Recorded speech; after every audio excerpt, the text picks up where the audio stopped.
Morning to our class. How are you? Hopefully you will be fine. Okay, let's start our chapter, the rat trap, where we left yesterday.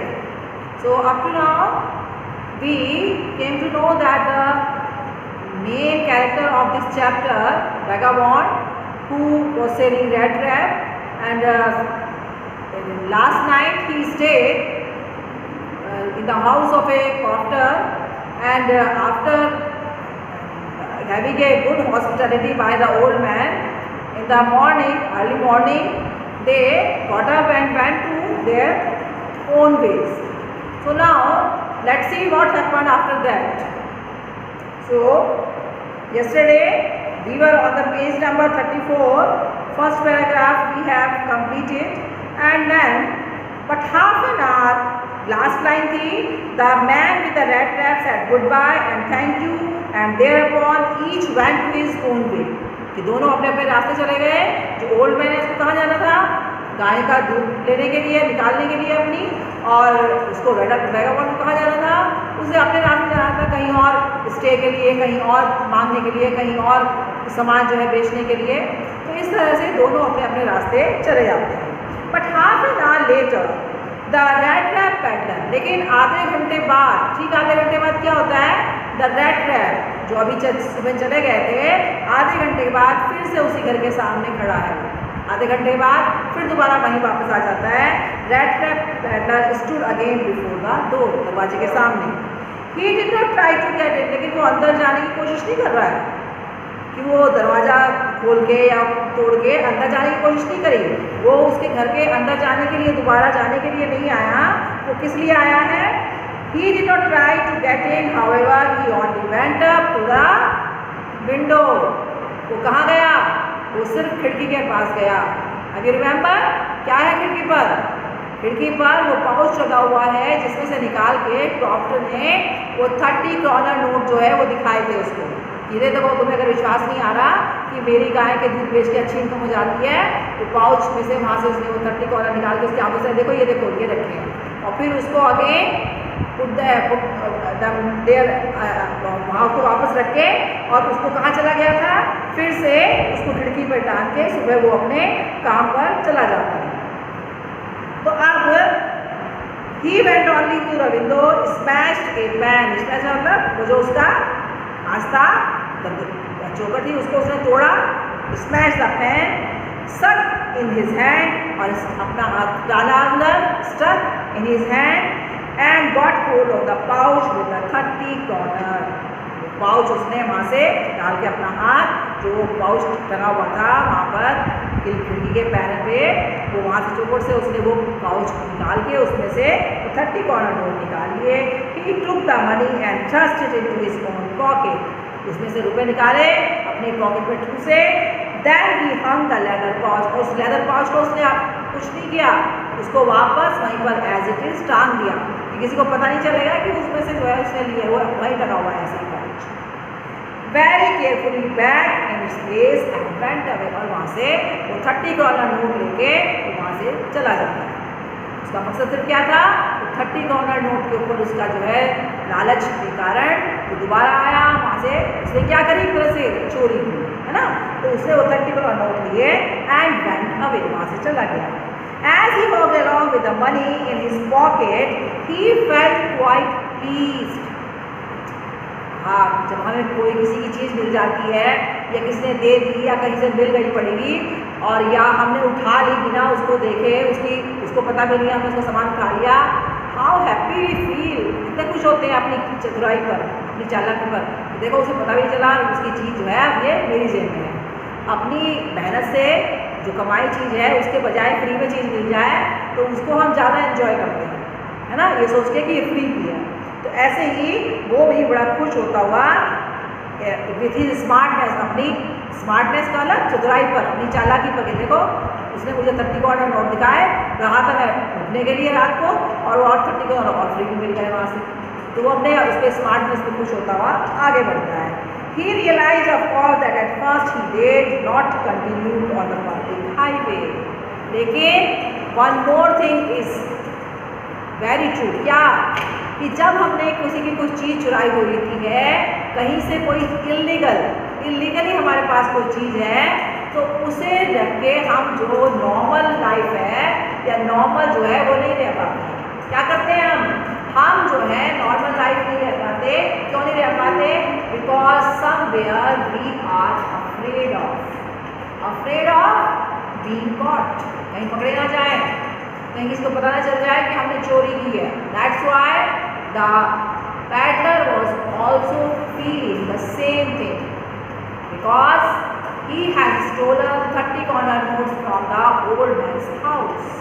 That's why now he would not able to continue his path on the highway. जो main road थी उससे वो आगे बढ़ने की हिम्मत नहीं कर पा रहा था। वो चोरी के पैसे अपनी जेब में रख के, कोई पकड़ ना ले, उनको रख के आगे नहीं बढ़ पा रहा था। That's why क्या किया उसने? But must turn off the road. जो मेन रोड थी उससे कहाँ चला गया? जो रास्ता कॉमन नहीं था, जहाँ से अधिकतर लोग नहीं जाते थे, उस रास्ते से वो नीचे उतर सड़क से अलग साइड में टर्न हो गया। कहाँ पर? Into the woods. और वो रास्ता उसको कहाँ ले गया? जंगल में, क्योंकि उसे लगा कि जंगल में ही मैं सेफ रह सकता हूँ, वहीं पर पकड़े जाने का डर नहीं है। अगर मैं सड़क पर या शहर में रहूँगा तो मेरे पकड़े जाने का डर है। क्योंकि वो आदमी घर आके जब देखेगा उसका पैनल जो विंडो टूटी हुई है, वहाँ से नोट गायब है, डेफिनेटली वो अपनी शिकायत दर्ज कराएगा पुलिस को और पुलिस उसके पीछे होगी। तो दैट्स व्हाई वो जो है अपना जो मेन रास्ता था उसको छोड़ के ही turned off towards the woods with forest, जंगल की तरफ मुड़ गया। During the first hour this caused him no difficulty. पहले 1-2 घंटे तो उसको कोई दिक्कत नहीं हुई, वो आगे बढ़ता चला गया। कि आपने देखा होगा बहुत घना जंगल हो तो उसके आउटर पे तो लोग अंदर जाते रहते हैं किसी ना किसी काम की वजह से, तो रास्ता सा बना रहता है, यानी आपको चलने के लिए जगह मिल जाएगी। But as soon as you enter in the dense, लेकिन जैसे कि आप बहुत घने उसमें अंदर जब जाएंगे तो वहाँ कोई रास्ता नहीं दिखाई देगा। अगर कोई हमें रास्ता ना दिखाई दे, मान लीजिए कोई सड़क ना बनी हो, तो हम तो वहीं के वहीं घूमते रहेंगे ना। हमें क्या पता कि अभी हम यहाँ से किसी रास्ते से जाएंगे फिर आए। तो जंगल में सारा कुछ सेम होता है, एक जैसे पेड़ है अधिकतर, कोई रास्ता नहीं है, तो आप जो है रास्ता ढूंढने में बड़ी दिक्कत होगी उसमें से बाहर निकल के। अब वो वहाँ पर अंदर चला तो गया, लेकिन he found himself caught in this forest. उसने अपने आप को उस जंगल में जो है फंसा, वो समझ गया कि वो जंगल में खो गया है, यानी रास्ता भटक गया है। Later in the day it became worse, for it was a big and confusing forest which he had gotten into. जैसे जैसे जो है दिन निकलना शुरू हुआ, वो समझ गया कि वो बहुत घने जंगल के अंदर आ गया है और इसमें से निकलना उसे मुश्किल दिखाई देगी। और उसे मालूम था कि कौन से रास्ते से वो अंदर हुआ था, सारे रास्ता तो कोई बना ही नहीं हुआ है, तो किधर की तरफ से जाए कि वो वापस सड़क पर चला जाए, ये उसके लिए मुश्किल हो गया। That's why because for it was a big and confusing forest which he had gotten into, he tried to be sure to walk in a definite direction. उसने बहुत कोशिश करी कि वो किसी definite direction दिशा में जाके रास्ता मिल जाए उसको बाहर निकलने का। But the path twisted back and forth so strangely. लेकिन वो रास्ता घूम फिर के इस पर चल के वो उसी जगह पर पहुंच जाता जहाँ से वो चला। यानी he could not able to found the path that leads him to the highway, that leads him to come out from the forest. जो उसे जंगल से बाहर लाने में जो है समर्थ होता। तो that's why he walked and walked without coming to the end of the road. वो चलता रहा, ये सोचे कि वही तो छोर मिलेगा जंगल का, लेकिन वो जो है एंड का मतलब छोर, लास्ट जहाँ पे जंगल होता हो, किनारा, वो उसको नहीं मिला। एंड दैट्स व्हाई ऑल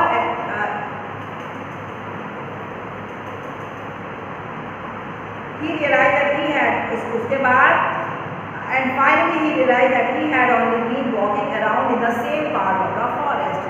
बाद में उसको समझ आ गया कि वो फॉरेस्ट के एक पर्टिकुलर पार्ट में ही घूमने जा रहा है, उससे बाहर नहीं निकल पा रहा है। All at once he recalled his thought about the bird and the rat trap. अब वो जो पहले दिन जो उसके दिमाग में मेडिटेशन चल रहा था, वो थॉट्स आ रहे थे कि this world is nothing about nothing more than A rat trap, कि ये संसार जो है एक रैट ट्रैप से ज़्यादा कुछ नहीं है। कि इसमें सिर्फ जो है जब हम एक बार फंस जाते हैं किसी भेड़ क्या बताया था, कोई भी लालच की, जिसके लालच में हम उस चूहेदानी के अंदर चले जाते हैं। चूहा जिस लालच में उस चूहेदानी के अंदर एंटर करता है, तो उसी तरह से रैट ट्रैप रूपी जो ये संसार है, हम भी इसमें ऐसे ही किसी न किसी लालच के कारण इसमें फंस जाते हैं और फिर वहीं पर घूमते रहते हैं, उससे बाहर नहीं निकल पाते हैं।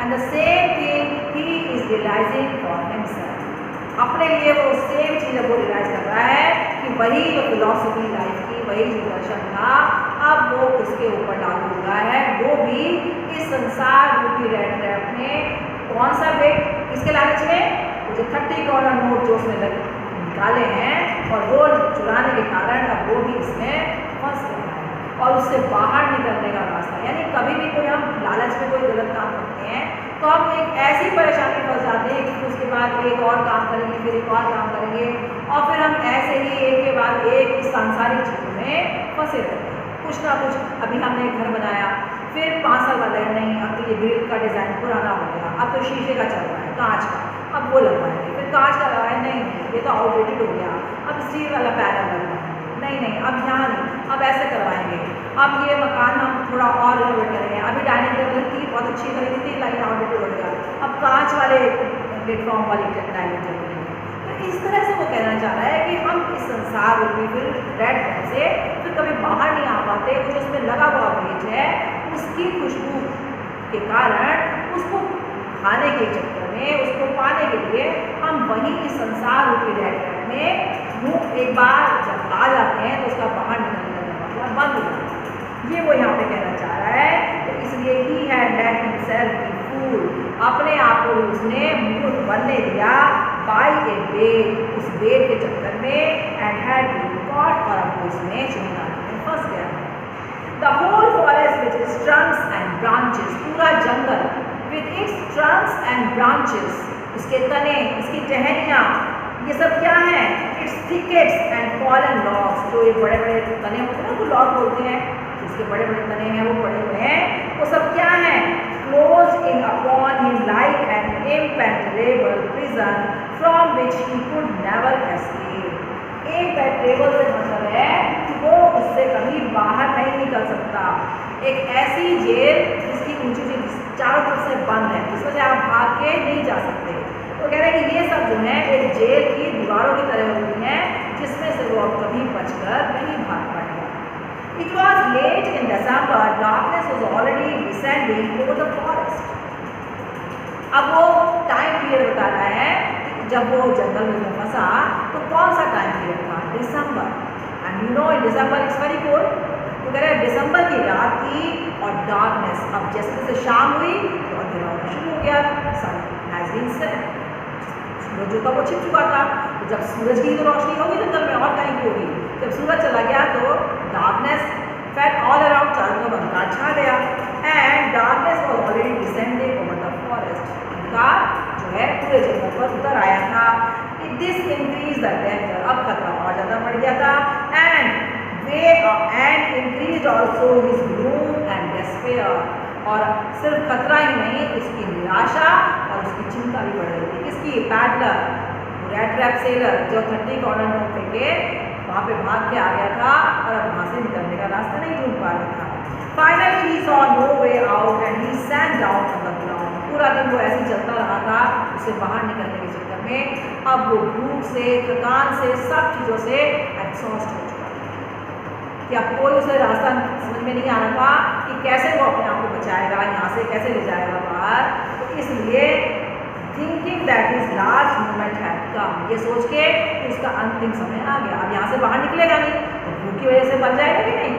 जब वहाँ से बाहर नहीं निकलेगा, खाने के लिए कुछ है नहीं, ऊपर से ठंड इतनी, तो ठंडी रात में अगर आप खुले में सोओगे तो डेफिनेटली समय तक वैसे ही नहीं बचोगे। इसलिए वो कह रहा है कि that his last moment had come, वो समझ चुका था उसका अंतिम क्षण आ चुका है। बस just as he laid his hand on the ground, लेकिन जैसे ही उसने नीचे लेट गया ना जमीन पे रख के, तो जैसे ही उसने अपने कान जमीन पर लगाया, ऐसे लेटा और उसके कान जो है जमीन से टच किए, तो क्या हुआ, his head on the ground he heard a sound, उसने जमीन पर कान रखते ही उसे एक आवाज़ सुनाई। आवाज़ काहे की थी वो, a sound a hard regular thumping, thump करते हैं ना ऐसे करके, तो कह रहे हैं कि ए हार्ड रेगुलर थम्बिंग, लगातार ऐसे होने की जो आवाज़ थी। क्योंकि क्या होता है कि दूर से, बहुत दूर से हमें आवाज़ वैसे नहीं आएगी, लेकिन अगर हम ज़मीन को टच करें, जैसे हमारे बराबर के मकान में कुछ हो रहा हो, हमारे मकान में नहीं, दूसरे बार रिपेयर चल रहा है, थोड़ा थोड़ा चल रहा है, तो हमें वैसे भले ना आवाज़ सुनाई दे, लेकिन अगर हम दीवार पे हाथ रखेंगे तो हमें वो थम्बिंग की जो वाइब्रेशन है वो हमें उससे सुनाई देगा। आपने 9th क्लास में चैप्टर पढ़ा था एडविन का, कि वो साउंड को कैसे महसूस करती थी, कैसे महसूस करती थी, थम्बिंग से ना। उसको क्या बताया था उसके टीचर ने कि तुम क्योंकि कान से तो सुन नहीं सकती, तो इसलिए उस साउंड को अपनी बॉडी से उसके वाइब्रेशन के थ्रू फील करो। तो सेम ट्रिक इस यहाँ पर भी जो है वैसे कान से सुनाई नहीं आ रही आवाज़, वो बहुत दूर है, लेकिन आवाज़ जो है वो जमीन के वाइब्रेशन के कारण, वाइब्रेशन के थ्रू जमीन पर कान रखते ही उसको सुनाई आई। तो उसने कहा ये काहे की आवाज़ थी, रेगुलर थम्पिंग की आवाज़ थी। And there was no doubt as to what that was, और उसे बिल्कुल संदेह नहीं हुआ ये समझने में कि वो किसकी आवाज़ थी। He raised himself, वो अपने आप को उठाया उसने। Those are the hammer strokes of from an iron. Actually वो कहानी की आवाज़ थी हैमर स्ट्रोक, हथौड़े के बजने की आवाज़ थी, हथौड़े के बार बार गिरने की आवाज़ थी। कहाँ से, एक आयरन व्हील जो होगी पास में, और लोहे के ऊपर जो हथौड़ा लगता है उसकी आवाज़ थी। पहचान चुका था कि ये हथौड़े की आवाज़ है, तो इसलिए he thought there must be people nearby. अगर हथौड़े की आवाज़ आ रही है तो हथौड़ा अपने आप को गिर नहीं रहा होगा, हथौड़ा अपने आप थोड़ी गिर रहा होगा, ऑब्वियसली वहाँ पर लोग होंगे तभी तो काम पूरा होगा। तो समझ गया कि आसपास ही कोई जगह है जहाँ पर कि कुछ पीपल हैं, यानी उसे थोड़ी सी उसे संभावना नजर आई बचने की, कोई होप नजर आई। ठीक, तो इसलिए ही समन्ड ऑल हिज स्ट्रेंथ। समन का मतलब होता है कॉल करना, ठीक, समन मतलब कॉल करना। तो समन का मतलब एक जो कोर्ट से ऑर्डर आता है, कॉल उसको भी बोलते हैं, समन आया तुम्हारे नाम में, यानी आपको कोर्ट ने बुलाया। और समन का मतलब कॉल करना, तो यहाँ पर समन ऑल हिज स्ट्रेंथ, हमसे अपनी ताकत को बुलाया से मतलब नहीं है, उसको पूरी अपनी ताकत इकट्ठी। कभी भी हम थक जाते हैं ना, तो चलो भाई तो थोड़ा सा रह गया और चलना है, तो आप फिर से अपनी ताकत को, आपकी बस का नहीं हो रहा है चलना, लेकिन फिर से हम किस तरह अपनी ताकत को इकट्ठा करेंगे और फिर चलेंगे। तो ही समन ऑल हिज स्ट्रेंथ, ऐसे ही उसने अपनी सारी ताकत को इकट्ठा किया और क्या किया उसने, got up and staggered in the direction of sound. Got up, उठा, स्टैगर्ड, स्टैगर्ड का मतलब है कि आप जब घसीटते हुए अपने आप को ऐसे करके, जब चलाना जा रहा हो बिल्कुल, है ना, और अपने आप कदम उठा ना पा रहे हो, स्टैगर्ड, अपने आप को पैरों को घसीटते हुए जब आगे बढ़े, अनस्टेबली, सीधे नहीं, गिरते पड़ते किसी तरह से, वो अपने आप को किधर की तरफ चला, जिस डायरेक्शन से वो हैमर स्ट्रोक की आवाज आई, उस डायरेक्शन। The Ramjes iron work which are now close downward, जो रामजेस आयरन वर्क जिसका डॉक्टर ने भी जिक्र किया था कि मैं रामजेस आयरन वर्क में काम करता था, आयरन वर्क में काम करता था, because now he has been too old to not and could do the hard work. अब उससे उसका काम नहीं था बूढ़े होने के कारण, तो इसलिए उसने वहाँ से काम छोड़ दिया था और वो गाय के दूध से अपना जीवन निर्वाह करता था। तो यहाँ पर उसे समझ में आया कि वो क्या थी, वो रामजेस आयरन में वर्क का विशा नाउ क्लोज डाउन, जो बंद हो चुका था, for not so long ago, काफ़ी ज़्यादा दिन नहीं हुए थे उसको बंद हुए। A large plant with smelter rolling mill and forges. Smelter का मतलब होता है पिघलाना। किसको पिघलाना, बड़ी बड़ी भट्टियों पे गर्म करके जब हम कोई चीज़ पिघलाते हैं, यानी लोहे को, तो दैट इज कॉल्ड स्मेल्टर। फोर्जेस, वो जो भट्टियाँ होती हैं बड़ी बड़ी जिनके ऊपर गर्म किया जाता है, उसको फोर्जेस बोलते हैं। जिस जगह पर, जहाँ वो जिस मतलब वर्कशॉप में ये किया जाता है, उसको फोर्ज बोलते हैं, ठीक। एंड रोलिंग मिल, रोलिंग यानी जहाँ पर लोहे को क्या किया जाता है, रोल किया जाता था, उसकी छड़े या सतह बनाई जाती थी, तो ऐसी जगह पे। And forge in the summer time long lines of heavily loaded barges and sports slip down the canal. In summer time, गर्मियों में क्या होता था, लॉन्ग लाइन्स ऑफ हैवीली, गर्मियों में वहाँ पर एक लंबी सी लाइन दिखाई देती थी, कहाँ से, वहाँ से आयरन वर्क से कहाँ जाती थी, नहर की तरफ जाती थी। क्या लिए हुए, जो बड़ी बड़ी जो है फ्लैट बॉटम जो जिनकी बोर्ड की जो तली होती है वो कभी फ्लैट नहीं होती ना, वो ऐसी होती है, याद रखना, हल शेप होती है वो, तो वो जो है वहाँ वैसी नहीं होती थी, वहाँ पर क्या होती थी, फ्लैट होती थी और उनको खींचा जाता था, यानी वो बोर्ड ही होती थी शेप की, लेकिन नीचे से फ्लैट होती थी और उन्हें वो ले जाके वहाँ क्या होता है, सब उसको ठंडा करके वहाँ ले जाते थे। तो वो कह रहे हैं कि वहाँ पर वो उसकी चारकोल की जो है लाइन बनी हुई थी गिरे हुए, जो उसमें से जाता था वहाँ से। A heavily loaded barges and straws slid down and straws से क्या मतलब है यहाँ पे, straws से मतलब है जो बड़ी बड़ी छड़ें होती थी, slid down the canal, जहाँ उनको कैनल में ले जाया जाता था। नहीं, नहर का नाम काट देगा।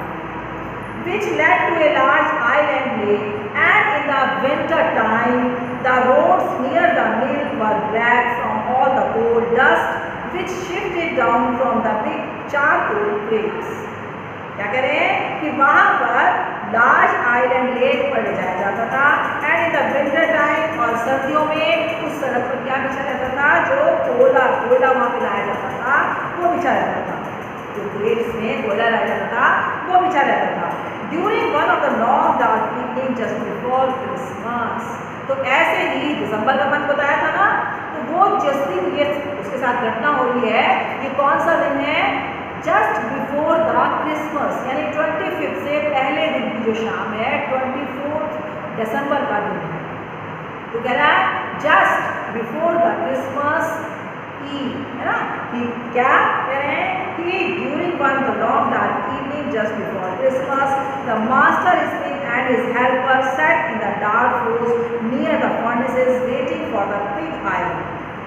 तो ऐसी ही दिसंबर की रात में क्रिसमस से ठीक पहले मास्टर ब्लैक स्मिथ, यानी जैसे आपने देखा होगा कोई भी वर्कशॉप हो जहाँ पर काम होता हो, तो एक हेड होगा उनका जो काम कर वो ऑब्जर्व करेगा, उस पर इंस्पेक्ट करेगा कि हाँ ठीक से चल रहे हैं कि नहीं, बाकी लोग काम कर रहे हैं। तो क्या कह रहे हैं, जो हेड था ब्लैक स्मिथ वो कहाँ बैठा हुआ था, वो एक जगह पे बैठा हुआ था, master smith and his helper, और उसके हेल्पर कहाँ बैठे हुए थे, इन द डार्क फॉर्ज, उस अंधेरी फोर्ज, यानी जहाँ पर लोहे को गर्म करके मिला के उसको दूसरी शेप में डाला जाता है, उसको बोलते हैं फॉर्ज।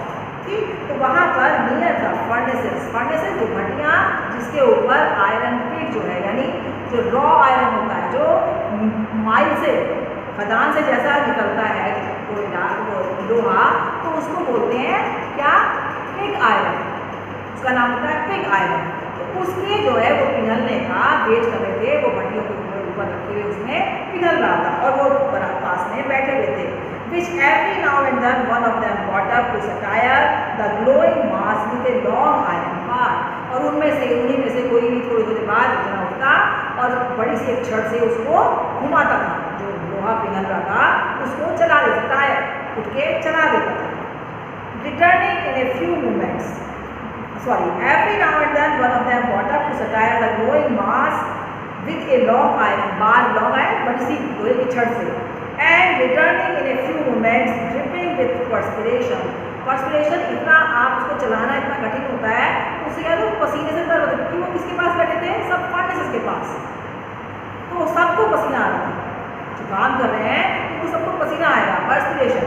तो उसके बाद दो as was the custom he wore nothing, और जैसा कि आपको मालूम होना चाहिए कस्टम रिवाज है क्या, कि जो लोग जहाँ पर लोहा पिघलाया जाता है, लोहे को गर्म किया जाता है, लोहे की जो मिल्स होती हैं वहाँ पर जो उन पे भट्टियों पर काम करते हैं या आसपास काम करते हैं, वो कुछ कपड़ा ऐसे शर्ट पैंट या सलवार कमीज या ऐसे कुछ नहीं पहनते हैं, उनकी ड्रेस पूरी ऊपर से लेके नीचे तक एक होती है, एक ये समझ लीजिए बड़ा सा गाउन, सिर्फ एक जो है वो कपड़ा जो होता है वो पहनते हैं।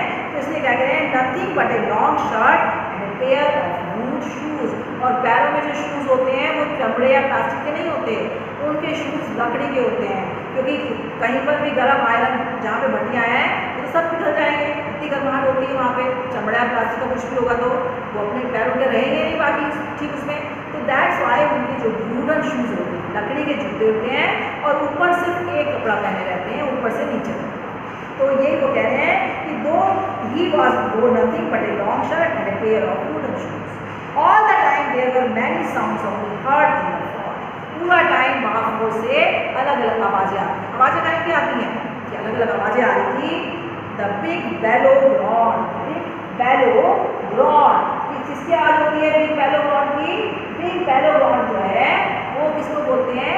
जो बहुत सारा जो कोयला जो है जब वो चिपकता है, बर्निंग कोल चिपकता है और जो जलने से मतलब बहुत आग जल रही है ना, तो उसको बोलते हैं बिलो मतलब वो जो लपटे। आप देखो कि अगर आग कितनी तेज़ से आवाज़ उठती है, अगर कोई लपट बहुत तेज़ी से उठे तो उसकी आवाज़ होती है ना, तो वो लपटों की आवाज़ और उसके में जो कोयला जो है, आपने पत्थर कोयला देखा नहीं है जलते हुए, वो पटकने लगता है, तो उसके टुकड़े जब टूटेगा तो बहुत तेज़ आवाज़ होती है।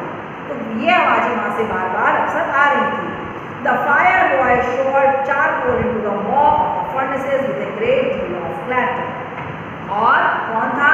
The fire boy. हर एक का अपना काम है, एक का काम है उसको चलाना, एक का काम क्या है? वो जो भट्टी है उसके मुंह में कोयला जो है वो फावड़े से भर के उसमें डालना। जो पहले कोयले से ट्रेन चलती थी भाप से देखा होगा उनके इंजन में कि एक आदमी खड़ा रहता था वो लकड़ी के और फ्राई करके वो बार बार कोयला उठा के भट्टी में डालता है, पुरानी पिक्चरों में देखा होगा, है ना? तो वो जो है बार बार उसमें क्या डाल रहा था? कोयला डाल रहा था। शॉवल होते हैं फावड़े से, बड़ा सा फावड़ा होता है, तो उससे great deal of clatter. Clatter का मतलब है कि बहुत तेज आवाज़ होती थी उसकी। आउटसाइड रोड, मैंने लिखे हुए नहीं, आप देखेगा आप इसमें लिख लीजिएगा। आउटसाइड रोड द वाटरफॉल, और बाहर किसकी आवाज़ आ रही है? वाटरफॉल, झरना है।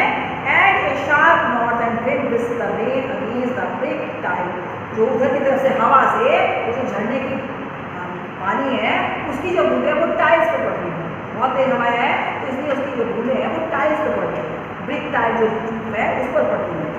It was probably on account of all this noise that the blacksmith did not notice that a man had opened the gate and entered the forest.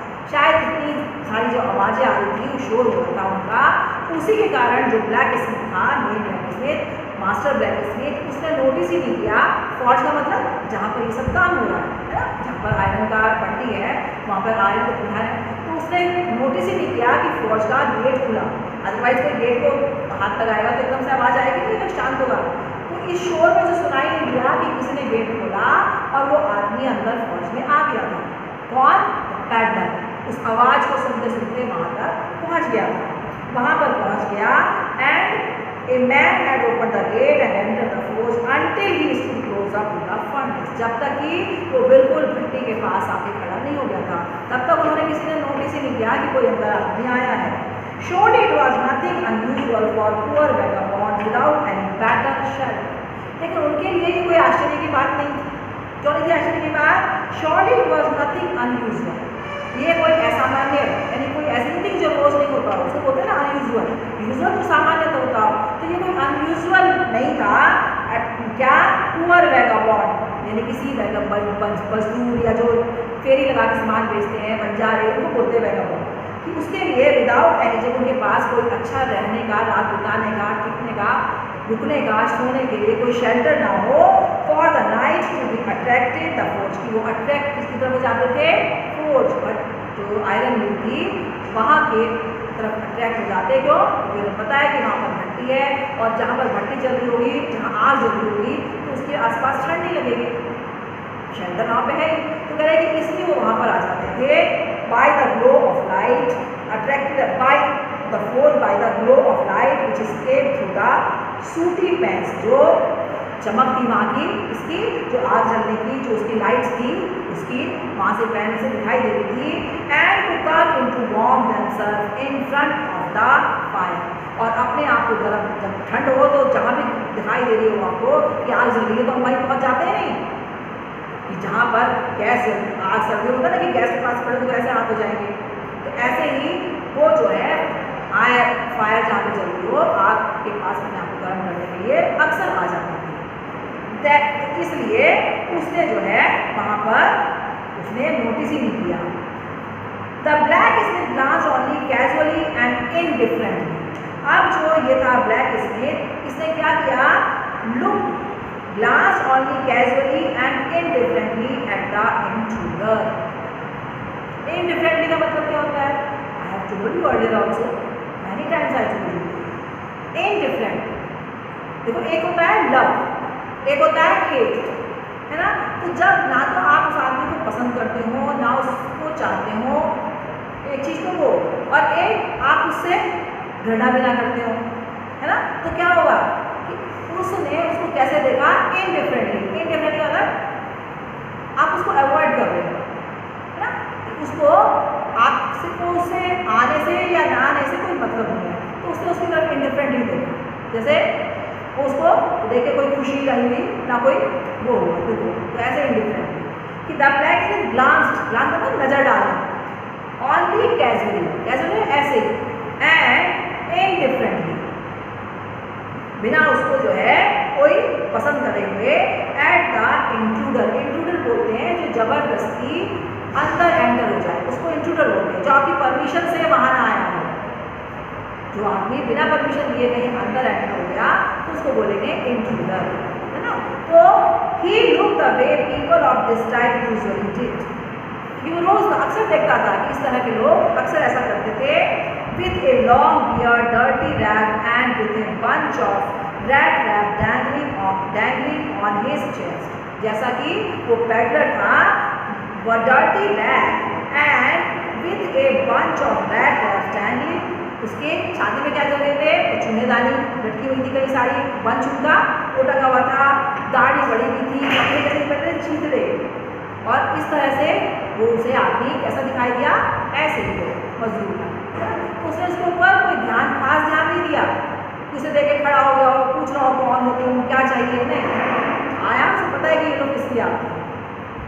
He asked permission to stay and the master blacksmith nodded a hearty consent without honoring him with a single word.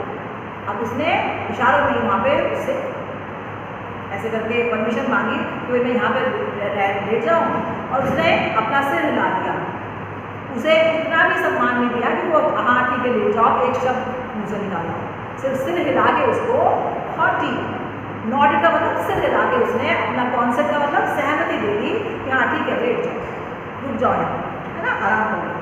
The tramp did not stay anything either. He had not come there to talk but only to warm himself and sleep. The tramp did not, उसने भी एक शब्द नहीं कहा, तो उसने नहीं कहा, सिर्फ सिर ला दिया, तो उसने भी एक शब्द नहीं कहा, क्योंकि वो यहाँ बात करने थोड़ी आया था, उससे कोई रिश्ता जोड़ने थोड़ी आया था, उसी का बहन मान नवाजी के लिए थोड़ी आया था। He came only to warm himself, to stay there. तो वो सिर्फ वहाँ पे रुकने के लिए आया था, और ऐसा नहीं था कि उसे हमेशा के लिए रुकना था। To talk but only to warm himself and sleep. उसे बात करने नहीं, वहाँ पर सोने के लिए और रात को जो है रुकने के लिए आया था। In those days, Ramjas iron mill was owned by a very prominent iron master. जिस समय की ये बात है, तो उस समय कहते हैं कि वो जो रामजेस आयरन मिल थी, प्रोमिनेंट का मतलब है खास, एक बहुत ही जाने माने व्यक्ति का जो था वो उसका ओनर था उस समय, उसने ले रखी थी। Whose greatest ambition was to ship out good iron to the market. जिसकी महत्वाकांक्षा क्या थी कि वो बहुत बढ़िया किस्म का जो आयरन है वो अपनी वर्कशॉप की फोर्स से शिपमेंट का मतलब क्या होता है? बाहर भेजना, दूर दूर तक उसका यहाँ उसकी फोर्स का जो आयरन है वो दूर दूर तक जाए, good iron to the market, बाजार में। शिप आउट का मतलब भेजना, है ना? He was both night and day to see that the work was done as well as possible. And at this very moment he came into the forge on one of his naughty round of inspection. और ऐसे ही एक रात को वो आया था क्या करने के लिए? He came into the forge on one of his naughty round of inspection. यानी तभी क्या होता है जब वो वहाँ से लेट गया, उसी रात क्या होता है जो उसका ओनर है, जो कोई एक जाना माना व्यक्ति है, जो अपनी मिल, अपनी वर्कशॉप का, अपने राजेश मिल का जो आयरन है वो मार्केट में दूर दूर तक भेजना चाहता है, तो इसलिए वो क्या करने आया था? नॉटी इंस्पेक्शन, कि रात में भी एक राउंड लगाने के लिए आया था, the work is being done properly और नॉट। आपने देखा होगा कि हमारी कोई फैक्ट्री है, कोई भी हमारा जो इंस्टीट्यूशन है तो हमने वहाँ पे सब काम करने वाले रखे हैं, लेबर भी रखी है, इंजीनियर्स भी रखे हैं, मैनेजर भी रखे हैं, लेकिन उसके बावजूद भी टाइम टू टाइम हमें भी वहाँ पर राउंड लगाना होगा कि सब कुछ सही से हो रहा है कि नहीं हो रहा है। अगर सबसे जो उसका मालिक है वो उसकी वॉच नहीं होगी तो डेफिनेटली जो वर्क है वो प्रॉपरली नहीं होगा या टाइमली नहीं होगा। तो ये करने के लिए टाइम टू टाइम वो जो कौन जो ऑनर था वो दिन में भी आता था राउंड लगाने के लिए और रात में, तो वो रात में भी रात के ऐसे ही ग्राउंड के लिए ये सब काम ठीक ठाक हो रहा है, क्योंकि जो आयरन होते हैं उसमें 24 घंटे काम होता है, जो लेबर होती है उनका शिफ्ट बदलती रहती है, लेकिन काम नहीं रुकता है। ऐसा नहीं कि वो भट्टी एक बार चलानी कितनी मुश्किल होती है, ये थोड़ी है कि चलो भाई अब 5 बज गए अब बंद करो अब कल सुबह 10 बजे चलाएंगे, नो, वो एक बार शुरू हो गई तो वो कॉन्टिन्यूस चलती है। ठीक, तो इसलिए उसने कहा कि वो यहाँ पर क्या था कि वॉच बोथ एंड डे, इसलिए वो रात और दिन दोनों टाइम ठीक से वॉच करता था, राउंड लगाता था। इस समय ही के to the fort on one of, ऐसे ही वो अपने रात के दौरे पर आया था इंस्पेक्शन, मतलब किस लिए आते हैं इंस्पेक्शन करने के लिए, everything is being done properly और नॉट। ठीक, तो today we are doing up to here and tomorrow or day next week we will do further, we will continue chapter. Up to then you just go through the chapter properly. जब तक आप अपने आप से नहीं पढ़ेंगे, मैं बार बार यही बात कर रही हूँ, अपने आप से पढ़ेंगे तभी प्रॉपर्ली आपको समझ में आएगा। You would be able to understand it better if you go through yourself. अपने आप से भी करो टेक्स्ट, ठीक है। आपको स्टोरी जो नए वर्ड्स हैं definitely they will be added in your vocabulary, ठीक, वो सब करिए।